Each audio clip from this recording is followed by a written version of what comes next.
Bien-aimés, je vous salue dans le précieux nom de notre Seigneur, Sauveur Yeshua Mashiach. Nous bénissons le nom du Seigneur qui permet qu'aujourd'hui encore, nous sommes encore là, vivants, nous et nos enfants et nos femmes. J'espère que ça va aussi chez vous. Et par la grâce de Dieu, je le crois, je pense que ça va chez vous. Et chez nous aussi, ça va. Dieu est merveilleux, il est bon. Nous allons prier pour remettre ce moment dans les mains du Seigneur. Père, nous bénissons ton nom pour ce moment du partage. Merci parce que tu es au contrôle. Saint-Esprit, merci pour ta présence. Merci pour ta bonté, ta puissante main. Que ton nom soit glorifié. Merci parce que tu connais, tu diriges, tu nous parles encore dans ce temps de partage. Pour nous éclairer encore dans ce temps de la fin au nom de Yeshua. Amen. Bien-aimés, nous voulons parler aujourd'hui des temps de la fin. Principalement des faux prédicateurs, de l'apparition des faux hommes de Dieu, des faux serviteurs et de leur multiplication dans les temps de la fin, comme le Seigneur Jésus avait dit. Et nous allons prendre notre premier passage qui se situe dans le livre de Matthieu. Matthieu chapitre 24.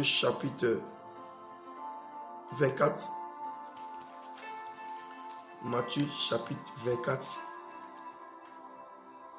Voilà. Matthieu chapitre 24, verset 11. Il a écrit: et beaucoup de faux prophètes s'élèveront et en égareront beaucoup. Vous voyez? Il dit dans les temps de la fin, dans le chapitre 24, le Seigneur répond à des questions qui ont été posées pour les temps de la fin. Et il dit dans les temps de la fin, il arrivera un temps où beaucoup de faux prophètes s'élèveront et ils vont égarer plusieurs, égarer beaucoup. Beaucoup de faux prophètes s'élèveront, beaucoup de faux prophètes vont apparaître et ils vont égarer plusieurs. Donc par ce passage, on comprend que dans les temps de la fin, il y aura l'apparition massive de faux prophètes, de faux serviteurs. Entendez par faux prophètes des faux serviteurs de Dieu. Ne voyez pas simplement les prophètes, non. C'est tous ceux qui sont appelés. Ça peut être des faux chantres aussi. Ah oui. Ça peut être des faux chantres, femmes comme hommes. Ça peut être des faux prédicatrices, des fausses prédicatrices. Ça peut être des faux prédicateurs, des faux évangélistes. Voilà, des fausses évangélistes, des faux docteurs. Voilà. Et c'est en tout cas de faux serviteurs. Entendez par faux prophètes, des faux serviteurs. Donc le Seigneur dans ce passage disait que dans les temps de la fin, il arrivera un temps où on verra l'apparition de beaucoup de faux hommes de Dieu, de faux prophètes. De beaucoup de faux prophètes. Beaucoup de faux hommes de Dieu. Et cette apparition va égarer plusieurs. Donc il y a deux choses. L'apparition des faux prophètes et l'égarement de beaucoup de disciples. Et ils vont égarer plusieurs.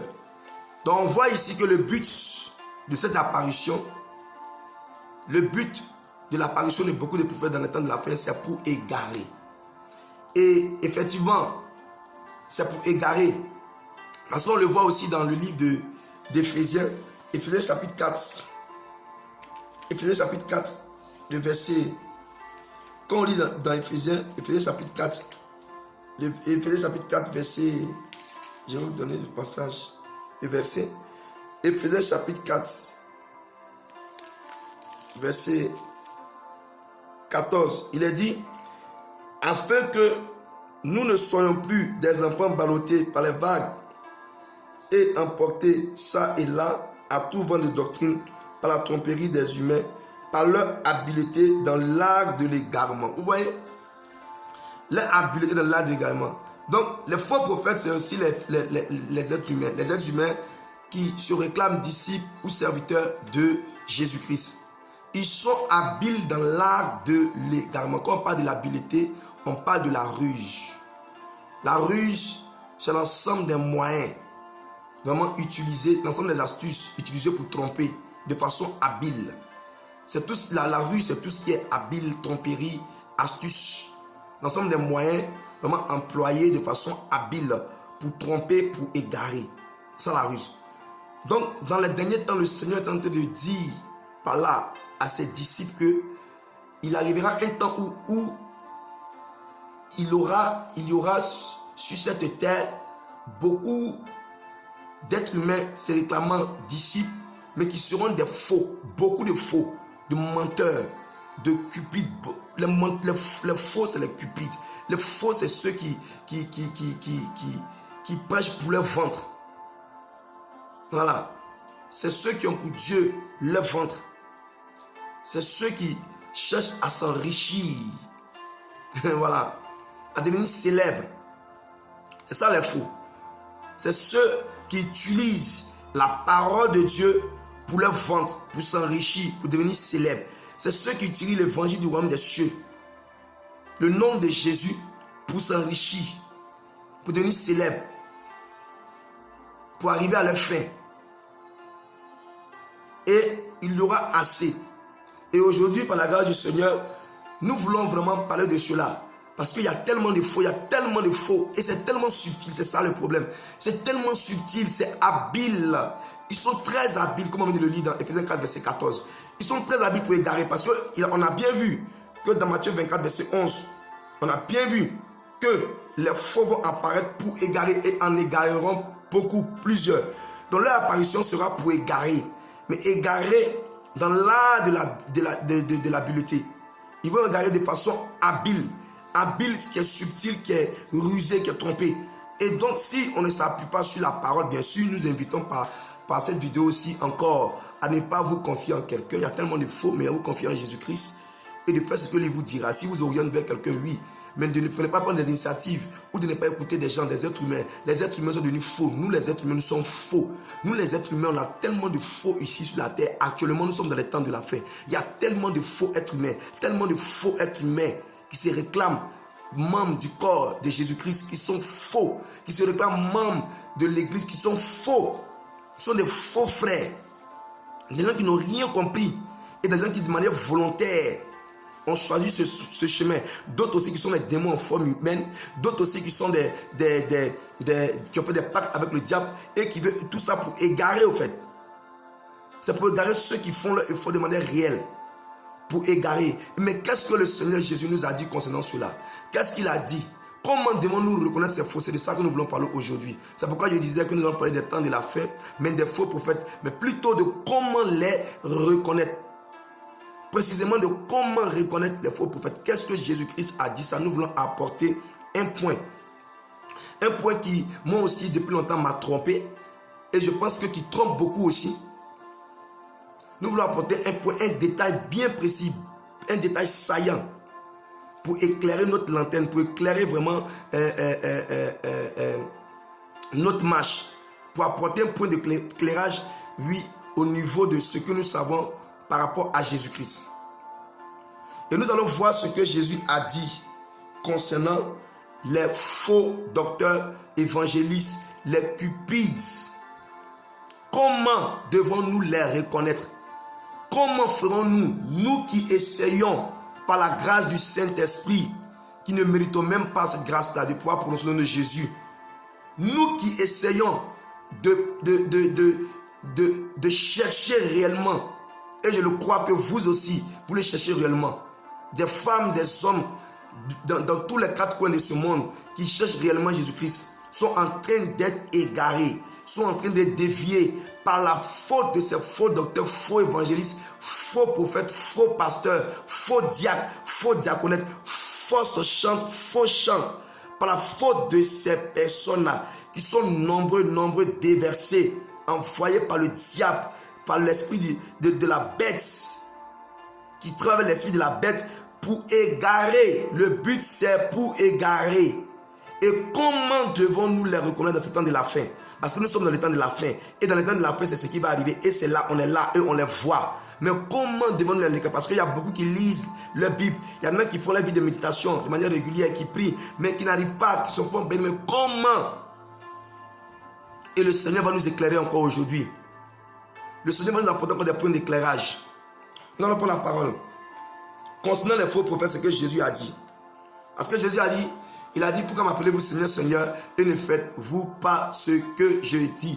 Donc si nous prions, si nous méditons, si nous avons une relation avec le Seigneur, c'est que nous devons faire ce qu'il a dit. Nous devons marcher dans ses pas. C'est dans ces pas que nous devons essayer de marcher. Dans Luc 6, 46. Pourquoi m'appelez-vous Seigneur, Seigneur, et ne faites-vous pas ce que je dis. Donc nous devons faire ce qu'il dit. Et ce qu'il dit, nous allons voir ce qu'il a dit sur les faux prophètes afin de les mettre en pratique. Il a dit beaucoup de choses. Mais je vais attirer notre attention sur un point vraiment qui est très important. Et je pense même qu'il va vraiment vous éclairer. Et je pense même que c'est le point qui regroupe tous les autres points. Nous allons partir dans Matthieu chapitre 7, verset 19, pour voir ce que Jésus a dit. Jésus dit, tout arbre qui ne produit pas du bon fruit est coupé et jeté au feu. Vous les reconnaîtrez à leurs fruits. Vous les reconnaîtrez à leurs fruits. Tout arbre qui ne produit pas de bons fruits est coupé et jeté au feu. Vous savez très bien que c'était une parabole, c'était une image. Nous sommes des arbres. Nous sommes des arbres. Et il dit, tout arbre qui ne produit pas de bons fruits sera coupé et jeté au feu. Il parlait de nous. L'arbre qui ne produit pas de bons fruits, c'est les faux prophètes, les faux docteurs, les faux hommes de Dieu, les faux êtres humains. Les êtres humains corrompus. Les êtres humains malades à cause de l'esprit de la bête qui est en eux. Ils sont malades. Ça ne va pas chez eux. Ils sont très malades. La cupidité est une maladie. La cupidité, l'amour de l'argent est une maladie. Ils sont malades par cet esprit-là. Parce qu'ils sont remplis de cet esprit-là. Parce qu'ils sont remplis de la ruse pour atteindre leur fin, pour satisfaire leur ventre, leur désir. Pour devenir riches. Et il dit que ces hommes-là, on va les reconnaître à leurs fruits. Parce qu'ils vont produire des fruits qui ne sont pas bons et par la suite, ils seront coupés, jetés au feu. Le feu éternel. Voilà, coupés et jetés au feu. Ils vont périr dans le feu éternel avec leur maître qui est Satan. Voilà. Et donc, il dit, on les reconnaîtra à leurs fruits. Oh, bien aimé, j'aimerais ici que vous écoutez attentivement. Il a dit, on les reconnaîtra à leurs fruits et non à leurs œuvres. Voici où se trouve la nuance. On a pris une habitude d'identifier des serviteurs de Dieu, de discerner le service de quelqu'un par ses œuvres. Non, bien aimé, ce n'est pas par les œuvres. On ne discerne pas le service de quelqu'un dans le royaume par ses œuvres, mais par ses fruits.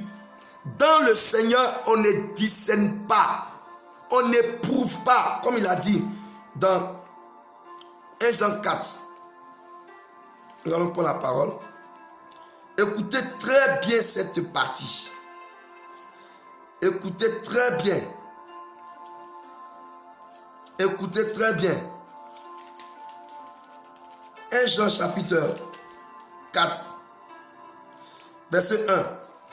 Il dit, mes bien-aimés, ne croyez pas à tout esprit, mais éprouvez les esprits pour voir s'ils sont de Noïm.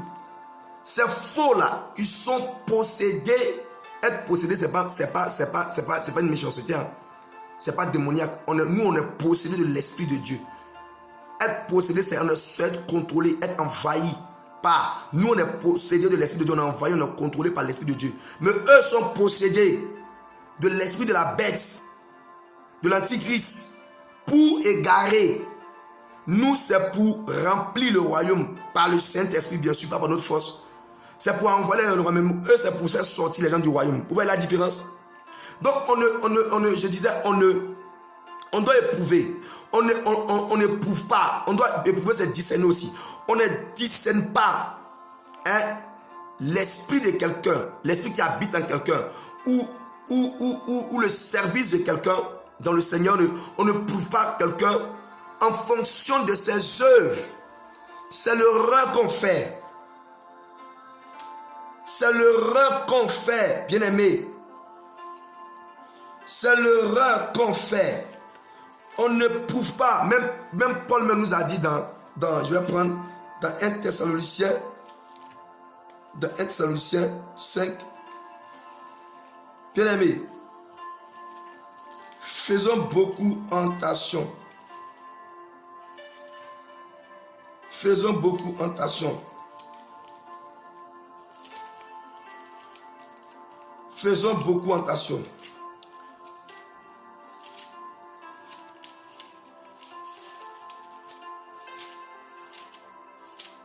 Dans 1 Thessaloniciens.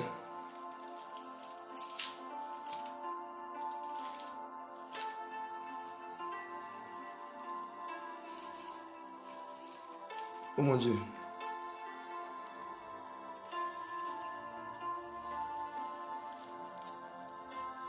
Un Thessaloniciens 5. Voilà. Verset. Je suis là. Voilà. 1 Thessaloniciens 5. Verset 20. Ne méprisez pas les prophéties. Éprouvez toutes choses. Verset 21. Retenez ce qui est bon. Pour dire que ce n'est pas tout ce qui est bon. Donc nous sommes appelés à éprouver. Mais on n'éprouve pas à partir des œuvres. Mais on éprouve à partir des fruits. On n'éprouve pas à partir des œuvres. On éprouve quelqu'un ou l'esprit. Comme il a dit dans 1 Jean 4, verset 1. Éprouvez tout esprit. On éprouve les esprits à partir des fruits. Vous comprenez? Nous sommes des esprits dans des corps. Et on doit éprouver ces esprits en fonction des fruits et non des œuvres. Car la Bible dit dans Éphésiens 2, verset 8.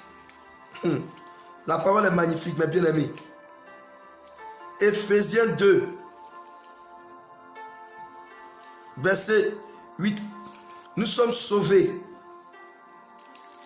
Nous sommes sauvés par quoi? Car vous êtes sauvés par la grâce, par le moyen de la foi. Et cela ne vient pas de vous. C'est le don d'Élohim. Ce n'est pas par les œuvres, afin que personne ne se glorifie. Donc le salut ne vient pas des œuvres.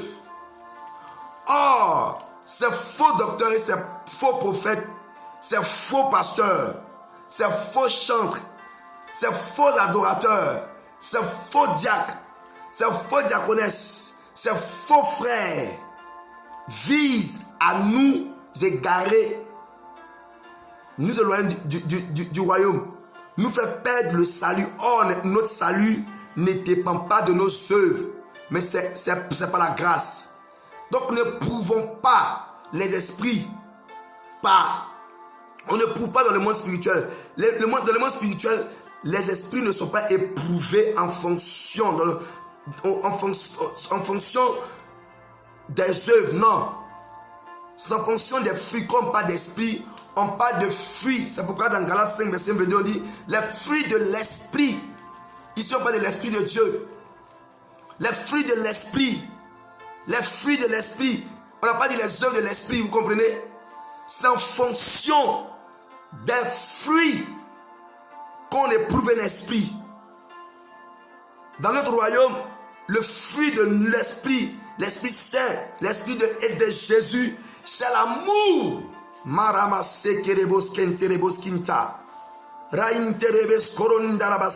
Ah, Saint-Esprit. On n'éprouve pas les esprits en fonction des œuvres. Donc, bien aimé, il dit on les reconnaîtra en fonction de leurs fruits. On les reconnaîtra en fonction des fruits. Et un peu plus haut, il a dit, tout arbre qui ne produit pas de bons fruits sera coupé et jeté. Donc il accentue encore. Donc on sait déjà que ce n'est pas en fonction des œuvres, mais c'est en fonction des fruits qu'on éprouve un esprit. Et là, il vient encore, il dit, il met encore la barre un peu plus haute pour qu'on soit attentif et vigilant, pour qu'on soit rigoureux. Il parle de bons fruits, c'est qu'il y a des mauvais fruits. Mais ce n'est pas en fonction des œuvres, c'est en fonction des fruits, mais en fonction des bons fruits. Des bons fruits. On parle de bons fruits. Mais un fruit, c'est quoi? Les œuvres, on sait tous, les œuvres, c'est les actions que nous posons. Bien aimé, il ne faut pas éprouver quelqu'un s'il est bon en fonction des actions. Ce n'est pas parce que quelqu'un te dit qu'il va organiser une croix qu'il est bon. Mon frère, ma soeur, ouvre tes oreilles et puis écoute.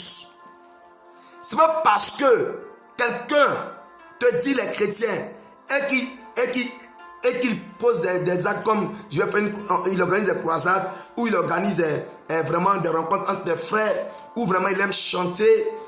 Non, c'est en faisant des actions et des actes que nous posons qu'on doit déterminer si un frère ou une soeur vraiment a l'esprit de Dieu. Non. C'est pas en fonction des actions, comme je te disais, des œuvres. Les œuvres, c'est les actions. Les œuvres, c'est ce que nous posons comme acte. Les œuvres, c'est ce que nous faisons comme action, que nous posons comme acte. Ce n'est pas en fonction des actions et des œuvres en fonction des actions qui sont des œuvres que nous manifestons, qu'on doit nous juger ou on doit juger les autres. Non, c'est en fonction des fruits. Les fruits sont différents des actions.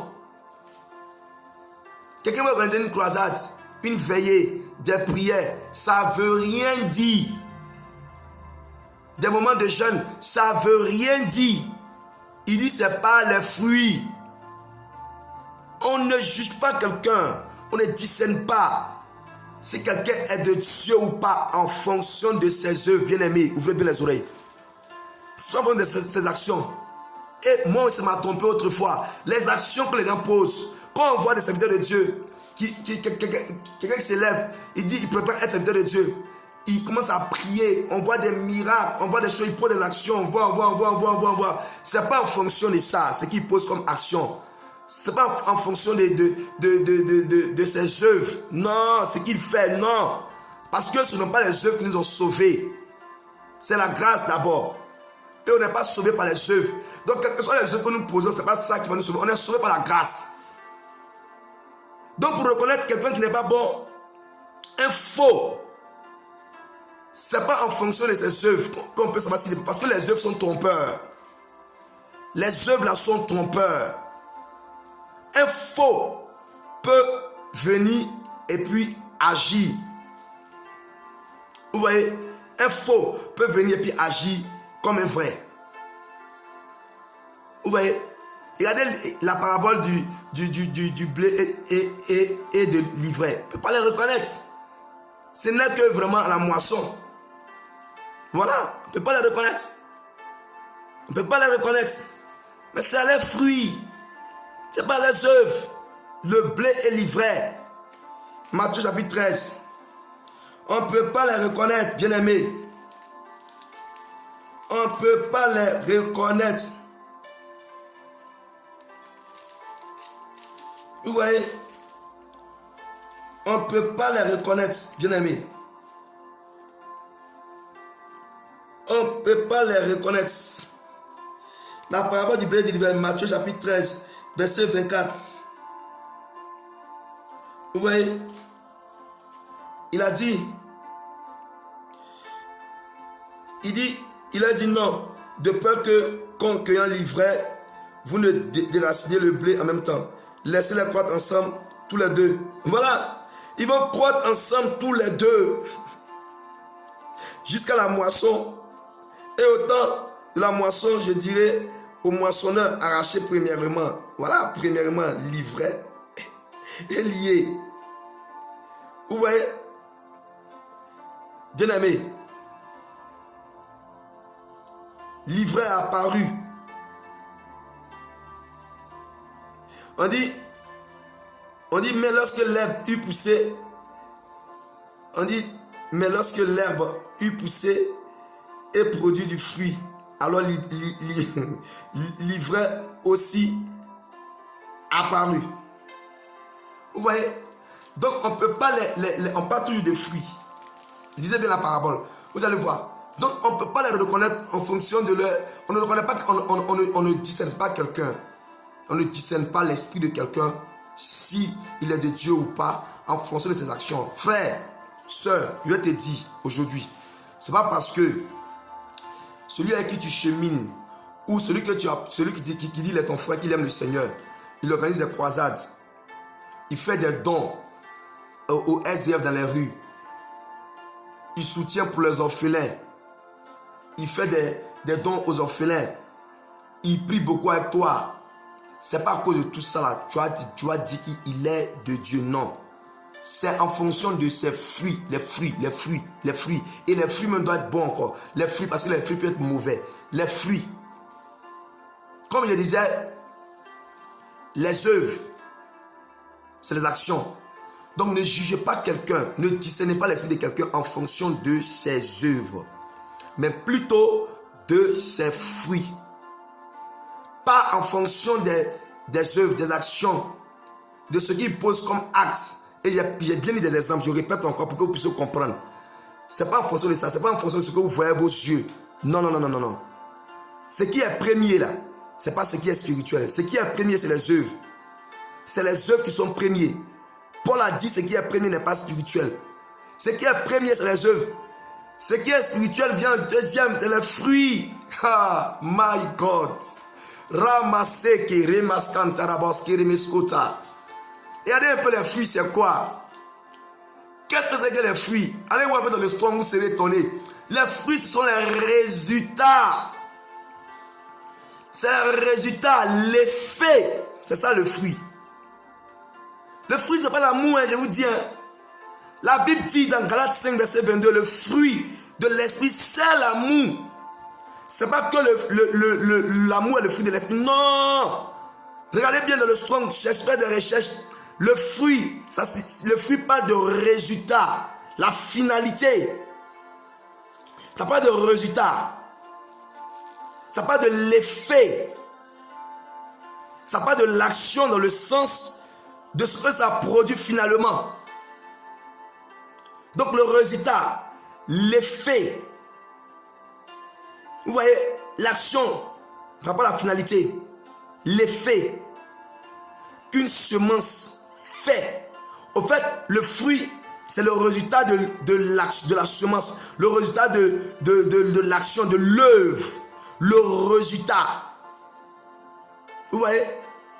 C'est différent. Donc Jésus est en train de dire, on va reconnaître un fruit, un bon arbre. On va reconnaître un vrai serviteur qui marche avec Jésus, qui est derrière Jésus et non devant Jésus, et non à côté de Jésus, qui est devant, qui est au pied de Jésus, comme Marie était au pied de Jésus. On va reconnaître un vrai serviteur qui laisse Jésus être au milieu, et non qui se met lui-même au milieu, par les fruits, par le résultat, les résultats qu'il va produire, l'effet qu'il va produire. En un mot, les messages d'un vrai serviteur de Dieu. Toutes ces actions qu'il pose, tout ce qu'il pose comme action, comme œuvre, c'est-à-dire message, prière, communion fraternelle, tout ce qu'il fait, s'il a vraiment l'esprit de Dieu qui a pour résultat, parce que les fruits de l'esprit, Galates 5, 22, c'est l'amour. C'est-à-dire le résultat de l'esprit, c'est l'amour.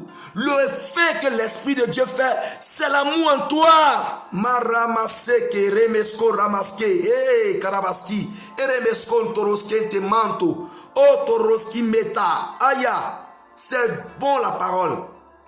Bien-aimé, écoutez encore. Si quelqu'un a vraiment l'esprit de Dieu en lui, qui te parle, l'effet que son message va faire en toi, c'est ce qu'on appelle le fruit. L'effet que que ce message va faire en toi, c'est ce qu'on appelle le fruit. Le résultat que la parole que tu entends, la semence, c'est ce qu'on appelle le fruit. Et c'est en fonction de ça qu'on va discerner le bon du faux. Et le fruit là, il est bon, si bien de l'esprit. Il est bon. Le fruit de l'esprit, c'est l'amour, c'est un amour parfait. Ça va te pousser à aimer au-delà. Bon veut dire qu'il surpasse. Quand on fait des recherches, bon veut dire qu'il surpasse. Donc le bon fruit, c'est un fruit, c'est un résultat. Ouais, c'est un résultat, c'est un effet qui va surpasser toute attente. Qui va surpasser les gens, qui va étonner les gens. Imaginez quelqu'un qui recueille des orphelins dans la rue. Les faux, c'est pour les poches. Les faux, c'est pour devenir Masakaya Masokoronto. Uta Kundaya Sekere Meskinta. Les faux, c'est pour devenir célèbre. Pour se faire voir. Pour remplir les poches. Pour s'enrichir. Pour les vendre. Pour avoir une place dans la société. Ils ont raté leur éducation. Ils ont raté leur avenir. Et ils font des choses pour se faire voir. Pour se mettre à l'abri du soleil aussi. Vous voyez? Mais si quelqu'un est de Dieu qui recueille les enfants de la rue, il s'occupe des orphelins, vous allez voir que le résultat, c'est pour que ces enfants deviennent des responsables, qu'ils occupent des postes dans l'administration par Jésus. Des enfants éduqués par Jésus qui vont occuper des postes dans l'administration, ils seront ministres afin que les nations se plient à Jésus. Mando, Iyamara Maskere Meskota. Le brotoski teremeski rakaite meska le bratuski ma la tereveski toske eremeski taladoski eremetosko undaske eskeli manduske la tereveski toske meska. C'est ça un vrai serviteur de Dieu. Le résultat de sa semence, c'est ça le fruit. On reconnaît un vrai serviteur de Dieu par l'effet ou le résultat de sa semence. L'effet ou le résultat que sa semence produit en toi. On reconnaît un vrai serviteur de Dieu par son fruit. Le fruit, c'est le résultat. C'est l'action. C'est l'effet que cette semence va produire en toi. Quand tu écoutes ton pasteur là, quel est l'effet? Ça ne t'amène pas dans la colère, c'est un faux. Quand tu écoutes ton évangéliste là, quel effet ça te fait? Ça t'amène à te loin de ta famille, c'est un faux. Hey! Quand tu écoutes ton pasteur là, tu écoutes ses messages, ses prédications, ses prières, ses moments de jeûne, quand tu fais tout ça là, quel effet ça te fait? Ça t'amène à te éloigner de ta maman dit elle est sorcière, ton papa est sorcier, il ne t'a pas bouffé depuis que tu es né. C'est un faux. Il n'a pas l'esprit de Dieu. Galates 5, verset 22 dit, les fruits de l'esprit, c'est-à-dire le résultat. Regardez, je vais vous lire ça. Il dit, Galates 5, verset 22 dit, le fruit de l'esprit, mais le fruit, c'est-à-dire le résultat, l'effet de l'Esprit de Dieu en toi. Hey! L'effet de l'Esprit de Dieu dans ce serviteur-là. Voilà ce qu'il va faire en toi. On dit le fruit de l'Esprit. Le résultat de l'Esprit, c'est l'amour. Mando! Hey! Ça va te pousser à aimer Jésus. La croix, le sang.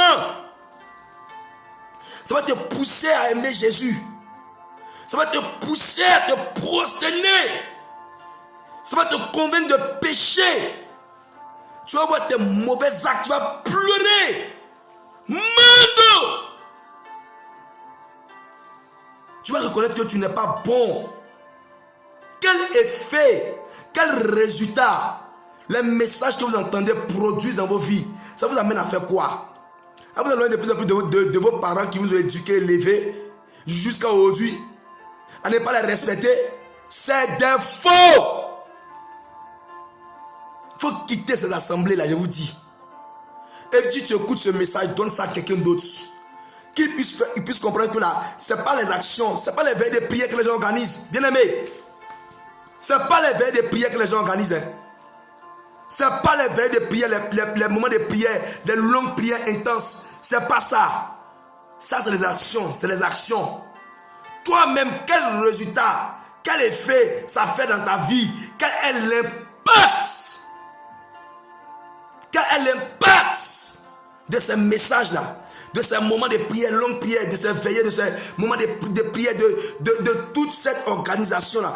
Qu'est-ce que ça produit? Quel effet? Qu'est-ce que ça fait dans ta vie? Ça fait quoi dans ta vie et dans ton entourage? Ça fait quoi quand tu entends ton pasteur, ton évangile, ton diacre, il t'équipe et l'équipement qu'il te donne là? Qu'est-ce que ça fait? Ça te pousse à Jésus? Ou à t'éloigner de tes parents? Ou à voir tout le monde en sorcier, en diable? Bien aimé, on le reconnaîtra les fruits. Le fruit là, c'est le résultat, l'impact, l'effet que le message que tu entends produit dans ta vie. Quel effet? Tu es toujours triste. Tu es toujours triste. Tu es toujours triste depuis que tu écoutes ce pasteur. Tu es toujours triste. Tu n'as pas la vie. Depuis que tu as mis ton pied dans cette assemblée, tu n'as pas la vie. Et tu dis que il est bon. C'est faux. La Bible dit, c'est pas à cause des veillées de prière, on va dire qu'ils sont bons. C'est pas à cause des longues prières, on va dire qu'ils sont bons. C'est pas parce qu'il parle en langue, on va dire qu'ils sont bons. C'est pas parce qu'il fait des actions sociales, on va dire qu'ils sont bons. Non. C'est l'effet, l'action, l'effet que les messages, ce qu'ils disent, leurs semences, en parole, en acte et en pensée, ce qu'ils font sur vous, l'effet, ce que l'esprit qui en eux fait sur vous, quel effet ça vous fait? Regardez vos vies. Regardez vos vies et celles de vos enfants, de vos familles, de vos maris, vos relations, de vos maris, vos femmes. Regardez, tu écoutes un message, après c'est la division dans ton foyer. Mando Ramaskere Meskota. Hey, ouvrons les yeux. Ils sont là, nombreux. Les démons en forme humaine, comme Ephésiens 4, verset 14 le dit. Ouvrons les yeux, nous sommes dans ce temps-là. Ils posent des actions. Non! Ce n'est pas par les actions. Ce n'est pas par les actions. Ce n'est pas parce qu'ils organisent des prières à longueur de journée. Ce n'est pas parce qu'ils organisent toujours des veillées de prières au moment opportun. Non! Quel effet ça fait à ton âme? Quel effet ça fait à ton âme? À ta vie de famille, de couple? Quel effet, quel impact ça pose? Est-ce que ça change l'atmosphère de ta maison? C'est un message que tu mets. Est-ce que ça change l'atmosphère entre toi et ton mari, dans ta vie? Ça te rend joyeux? La Bible dit soyez joyeux, toujours joyeux. Nous sommes déjà bénis. On est bénis de toutes sortes de bénédictions dans le lieu céleste. Va voir Jésus pour aller prendre. Jésus est l'échelle.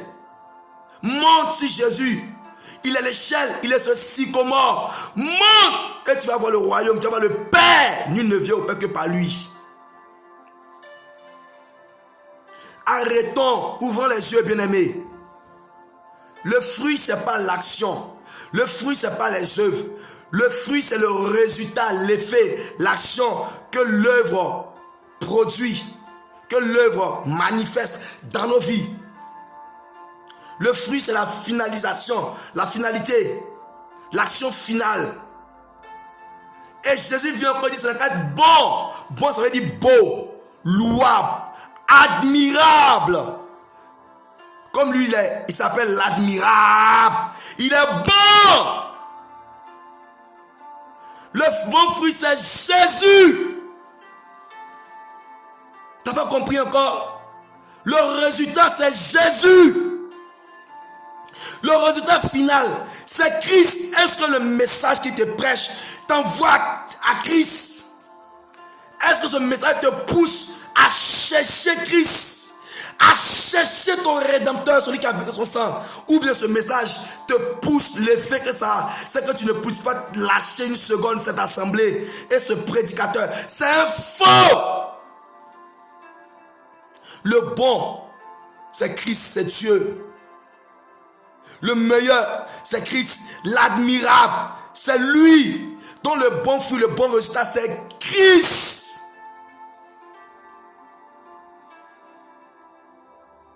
L'effet de ce message doit être bon, doit être admirable. L'effet, c'est Christ. L'effet doit t'envoyer à Christ. Tu n'as pas compris encore. L'effet doit t'envoyer à Christ. Regarde le nombre d'années que tu as fait dans cette assemblée. Regarde le nombre d'années que tu as fait avec ce groupe. Regarde le nombre d'années. Regarde les messages que tu écoutes. Regarde ta vie. Analyse bien. Regarde ta vie. Regarde l'état de ton cœur. Regarde l'atmosphère de ta maison. Regarde. Quel est l'effet? L'effet Yoshua. L'effet, c'est une atmosphère. Quelle atmosphère qui règne chez toi à la maison, dans ta vie? Quelle atmosphère? Bien-aimé, l'effet, c'est Christ. Le résultat, ce n'est pas les actions qu'il pose. Ce n'est pas parce qu'il te dit de jeûner, de prier. Non, ce n'est pas ça. Qu'est-ce que ça te fait? Est-ce que tu ressens, après avoir écouté ça, le désir de chercher la vie?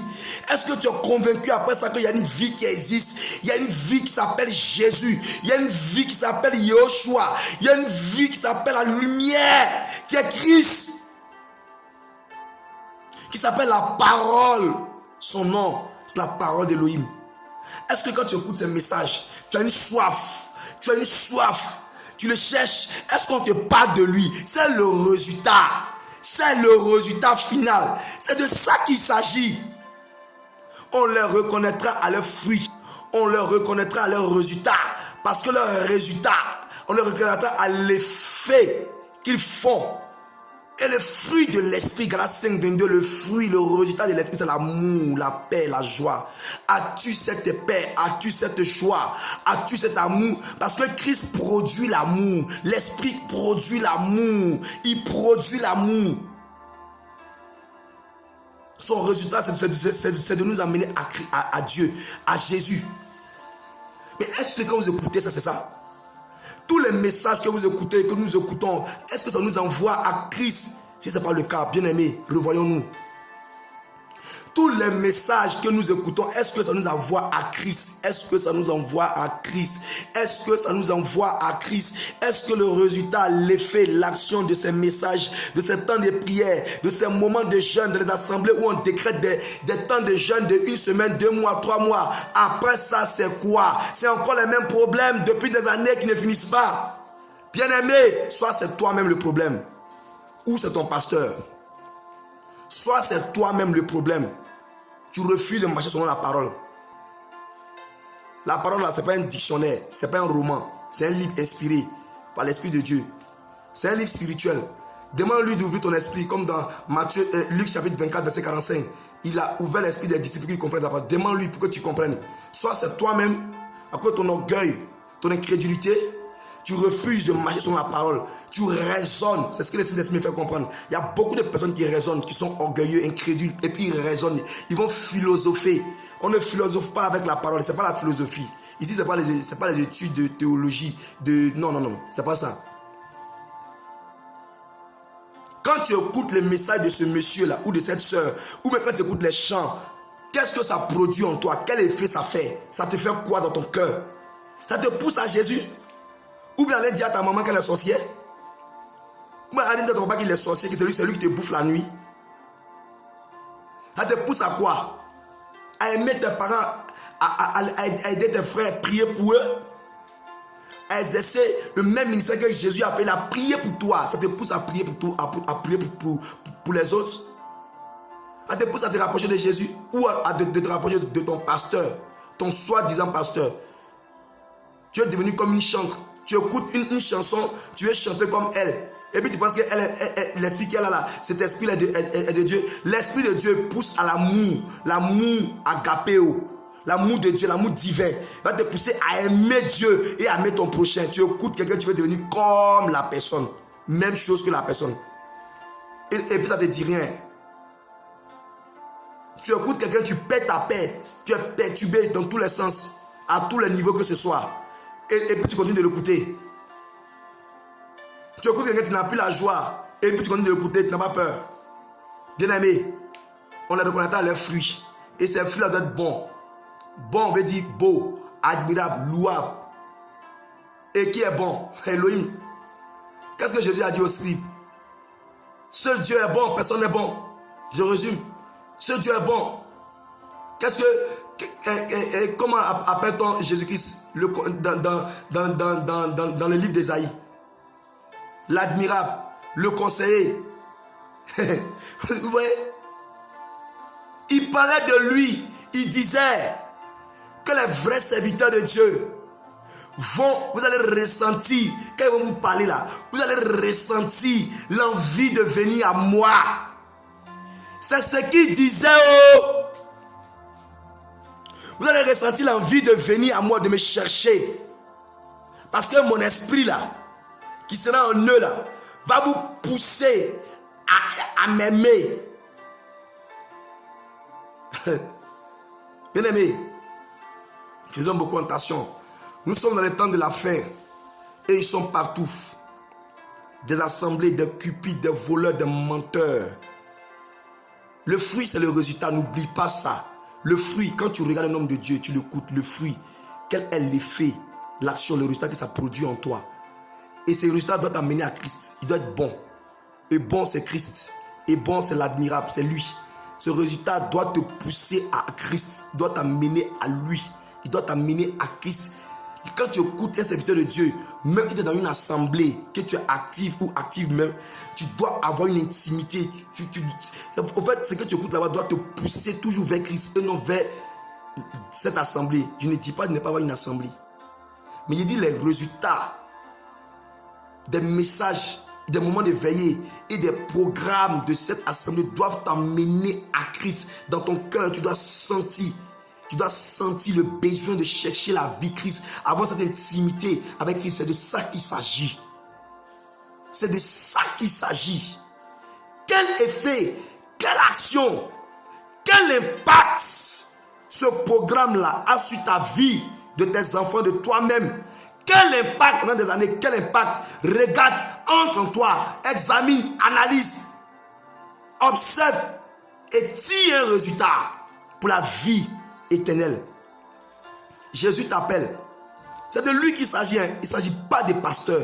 Il ne s'agit pas des titres. Il ne s'agit pas de ministère. C'est pas toujours des ministres. On est fatigué de tout ça là. Ministre, on est fatigué. Des ministres inutiles. Il dit vous êtes des serviteurs inutiles. Nous sommes des serviteurs inutiles. N'avez-vous pas déjà lu? Serviteur inutile. Tu es un ministre inutile. Tu es un ministre inutile. On peut se passer de toi. Donc arrête de les épaules, l'orgueil, l'arrogance, là, ça n'a qu'à diminuer un peu. Tu écoutes un pasteur, tu deviens orgueilleux. Tu écoutes un pasteur, tu n'as plus envie de pardonner. Tu penses qu'il est de Dieu? C'est l'esprit de l'homme impie. L'esprit de la bête qui est en lui.